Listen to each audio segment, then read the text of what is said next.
we wanted to talk about culture as a branding platform for the French Pavilion, and it seems like culture is one of the highlights here.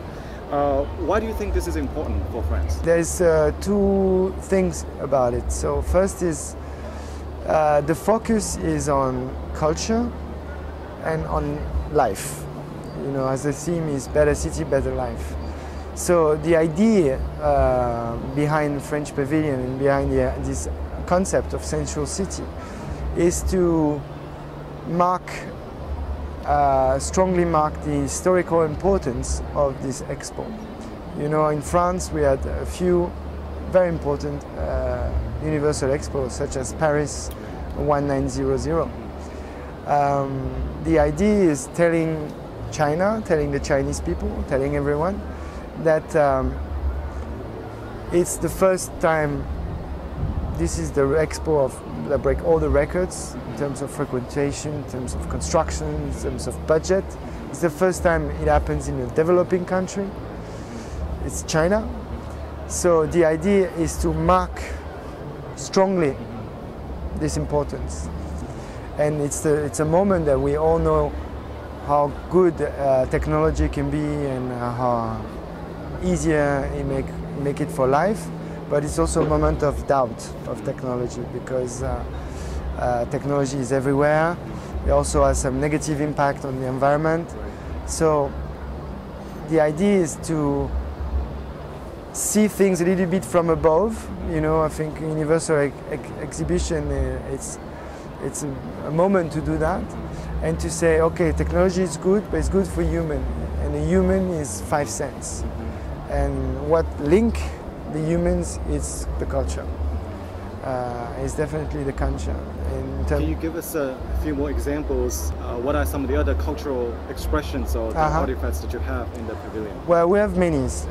First, as introduction, because we're sitting next to Mr. Hugo. He said in 1867 that universal exhibitions are moments to make a checkup on civilizations, you know, because every country, they talk about their national identity, so you really see what's behind and what people have to say or show. So for us, there's two things. So first, there's this unprecedented exhibition of national treasure.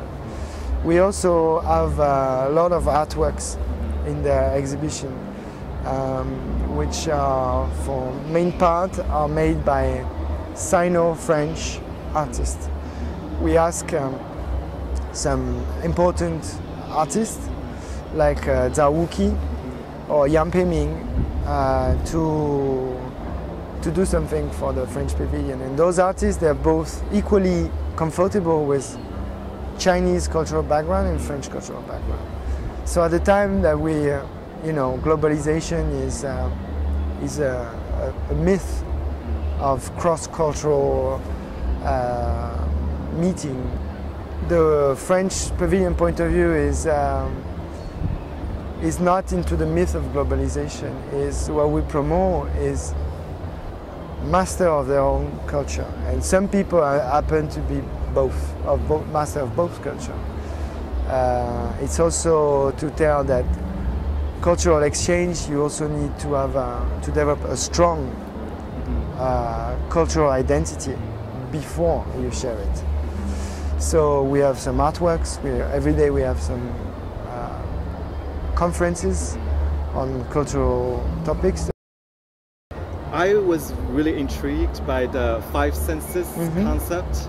And as you know, in the private sector, where we brand a space like a retail space, we pay attention to the 5 senses. Like, it's a branded space and branded experience. Among the 5 senses, which are the ones so far you think that, from your observation, that Chinese visitors have responded quite well? What are the ones that less well? Well, the thing is, the idea behind the 5 senses is to give the visitor a complete experience, sensorial experience of being in a city, in a type of city which is more French city in our case. So And for the senses, you always have the view is stronger than all the senses, you know, and especially it's the last space. It's where the national treasures are. But we managed to, like for example, the smell.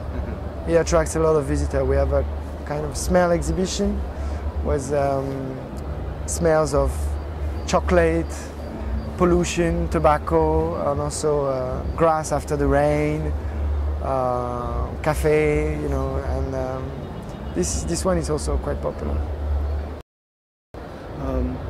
We know that the relationship between China and France was very tense in the lead up to the last big event in China, the Olympics. And will this pavilion get the Chinese to think differently about France? Well, that's the whole idea. You know, I told you before, the idea is people come directly. They enjoy or not.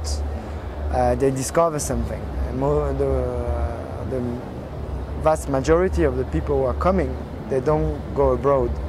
So for them, maybe it's a unique opportunity. What I can say is I will not comment on previous tense moments, as you call them. But what I can give you is my experience. I've been working 2 years on this project, and French Pavilion Expo was something very different than what you mentioned about this. We always have very strong cooperation for many reasons. First, France is the first participating country to confirm its participation to Shanghai Expo. The French authorities, they help, they support Shanghai. The BIE is in France. BIE is the Bureau. Is in Paris. Yeah, Bureau International Exhibitions, and Paris is the city that hosts the most. So they gave us a sort of expertise on the matter, and we were the first country to get the construction permit. So when those difficult moments happened, we didn't have any problems, or we didn't fear anything. It was something very preserved, the expo. What do you think the image of France is in China these days? The image of France in China is, well, let's say it's the country of romanticism. Yeah. It's the country, I think the image is friend country of China. Chinese recognize to France is it's sort of one of the brilliant civilization. Chinese people are very sensitive to this matter.